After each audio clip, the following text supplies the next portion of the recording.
साथियों, ये आज का ये विशेष कार्यक्रम है और इसमें हमारे साथ हैं उत्तर प्रदेश में गन्ना विकास विभाग के अपर गन्ना आयुक्त और उत्तर प्रदेश गन्ना शोध परिषद के निदेशक आदरणीय श्री वी.के. शुक्ला साहब।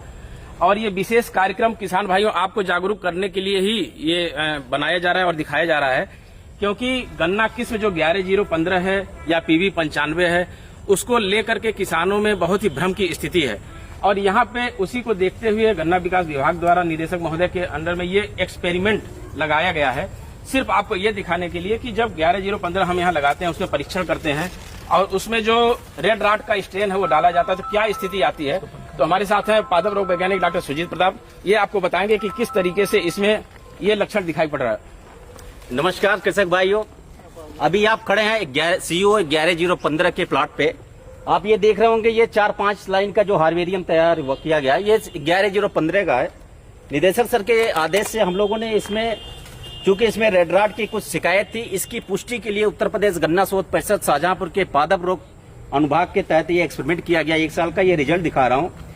इस समय पूरे नॉर्थ इंडिया में अगर रेड राट पैथोटाइप की बात करें, जिसकी वजह से पूरा नॉर्थ इंडिया में महामारी की स्थिति आई थी, वो रेड राट का जो आइसोलेट है वो पैथोटाइप है, उसे CF13 कहा जाता है, जो कि Co0238 से ये ओरिजिन हुआ है, उसी से पैदा हुआ है।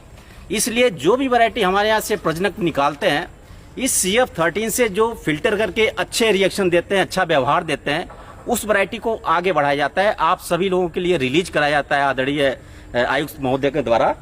उसी के परिप्रेक्ष्य में हमने CF13, आप देखोगे यहाँ पे CF13 जो कि रेड राट का इनाकुलम है, और ये रेड राट का वही इनाकुलम है जो कि Co0238 में पूरे उत्तर प्रदेश में महामारी की स्थिति ला दिया था। और इस वजह से CF13 से सबसे पहले 11015 कृषक हित में हम लोग चूंकि पहले किया गया था, कृषक की डिमांड थी, इसकी वजह से निदेशक सर की वजह से आदेश से हम लोगों ने किया। CF13 से रिएक्शन, इसमें इंजेक्शन एक चूंकि आता है, चूंकि जब हम परीक्षण करते हैं तो सारे परीक्षण में वैज्ञानिक विधि को अपनाया जाता है। इसमें हम लोग इंजेक्शन CF13 के जो फंगस होते हैं, उस फंगस को इसके अंदर इंजेक्शन से इंजेक्ट किया गया, और इंजेक्शन ये अगस्त माह में लगाया जाता है, जब हमारे इस समय 90% 80% से ज्यादा आर्द्रता होती है और टेम्परेचर लगभग 30 डिग्री सेंटीग्रेड के आसपास होता है। उसी समय इसमें इंजेक्शन लगाया जाता है, और इसमें इंजेक्शन लगाने के ठीक 10वें दिन या यूं कहें 1 सप्ताह में ही रेड राट का जो इसमें सिम्टम होता है, ये रेड राट के बिहेवियर दिखने लगे। और आज के डेट में आप देखो 11015 में CF13 जो कि 238 का इनाकुलम है, पूरी तरह से पौधा ऊपर से टॉप टू बॉटम ड्राई हो चुका है। और पूरे हमारे ये हार्वेरियम जो भी हमारा ये क्यारी लगी हुई है, ये सारा CO 11015 का प्लॉट है। पूरा का पूरा प्लॉट इसमें CF13 से ड्राई हो चुका है। इसीलिए किसान भाइयों से मेरा आग्रह है कि जहां भी हम इसकी प्लांटिंग कर रहे हैं, आगे से अगर प्लांटिंग अभी तक हमने किया तो आगे आने वाले समय में 11015 के साथ बुआई कदापि नहीं करना चाहिए। अन्यथा क्या होगा कि अभी हम पूरा प्रदेश CO 0238 से महामारी के चपेट में आया था। आगे हो सकता है कि 11015 यदि कोई किसान भाई बढ़ाता है, निश्चित रूप से महामारी आने की संभावना है, क्योंकि इस CF13 एक ऐसा इनाकुलम है जो कि बहुत ही ताकतवर है, और इस ताकत की वजह से 238 को इसने धराशायी कर दिया। और 11015 नहीं, अपितु बहुत सारी ऐसी वैरायटी हो सकती हैं जो अन्य प्रदेशों से ले आते हैं, वो सारी वैरायटी में CF13 की वजह से महामारी आ सकती है। कहने का मतलब यह है कि किसान भाइयों, आप ये जो देख रहे हैं, मैं एक चीज और बता देना चाहता हूं स्पष्ट किसान भाइयों को, जो ये आप देख रहे हैं 3 लाइन इधर और 3 लाइन इधर, इसके किनारे जो हरे गन्ने दिखाई पड़ रहे हैं वो अलग किस्म के हैं। ये केवल 11015 है, और इसका मकसद यही है, आज स्वयं निदेशक महोदय इसका परीक्षण कर रहे हैं और आपके सामने हैं यहाँ पे। क्या इसकी भयावह स्थिति होगी, स्वयं मैं निदेशक महोदय से अनुरोध करूंगा किसान भाइयों को बताएं। सर, ये किसान भाई, आज का पर्पज ये है कि चूंकि 11015 को रिलीज करने के लिए बहुत सारे आपकी तरफ से डिमांड आ रही है, और ऐसे ही PV 95 के लिए आ रही है, तो उसी पर्पज से इसका आप लोगों को याद होगा कि लगभग 7-8 महीने पहले एक सर्कुलर गन्ना आयुक्त महोदय की तरफ से निकाला गया था, और उसी के क्रम में ये परीक्षण यहाँ पर रखाया गया है। परीक्षण का उद्देश्य है कि इसका परीक्षण पहले कर लिया जाए, ताकि अगर जैसे हम 238 की बीमारी से ग्रसित हो रही है, सारी लोगों को बदलना पड़ रहा है उसका भी, कल को ऐसी स्थिति ना आए 11015 के साथ कि हम उपज के चक्कर में हम कोई बीमारी आफत अपनी मोल ले लें। यहाँ मैं केवल आपको एक चीज़ बताना चाहूँगा कि जैसे ये टेस्ट किया, अभी कुछ मैंने अभी कल अपने ग्रुप पर, कुछ किसानों के ग्रुप पर एक वो डाला था कि इसका लक्षण क्या है और कैसे ये रिस्पांस कर रही है रेड रॉट पैथोजन से।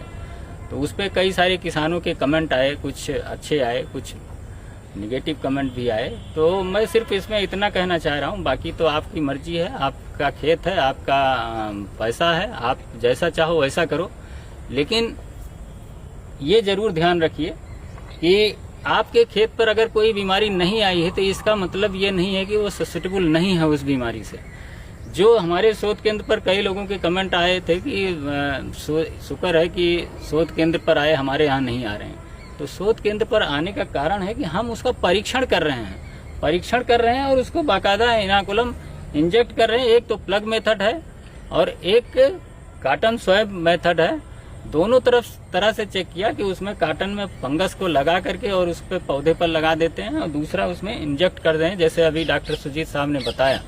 तो दोनों विधियों से करने पर उसका रिस्पांस वही आ रहा है कि ये पैथोजन तुरंत ही उसको पकड़ ले रहा है गन्ने को और 15 दिन के अंदर गन्ना ड्राई हो जा रहा है। तो आप लोगों को मेरा सुझाव यही है कि इन दो किस्मों को बहुत ज़्यादा न फैलाएं और कम से कम सीड का कारोबार तो इसके माध्यम से ना करें, अदरवाइज ये फैलेगी और फिर बीमारी को आगे चल के हम जो रोकना चाहते हैं 238 खत्म करने का एकमात्र उद्देश्य यही है कि 238 में रेड रॉट लग रहा है और वो बीमारी पूरे प्रदेश में फैल गई थी और हटाने का पर्पज यही है कि ताकि वो बीमारी से हम उसको कंट्रोल कर पाएं। अगर इसको फिर लगाना बढ़ाना शुरू कर देंगे तो हमारी बीमारी हमारा कंट्रोल करना बहुत मुश्किल होगा। इसलिए मेरा आग्रह है कि आप लोग इस पर बहुत ज़्यादा फोकस न करें और इसको बहुत सीमित मात्रा में ही रखें। धन्यवाद सर, बिल्कुल सही बात है सर। किसान का सबसे पहला सवाल यही होता है कि हमारे खेत में तो नहीं है, आपके गन्ना शोध में है।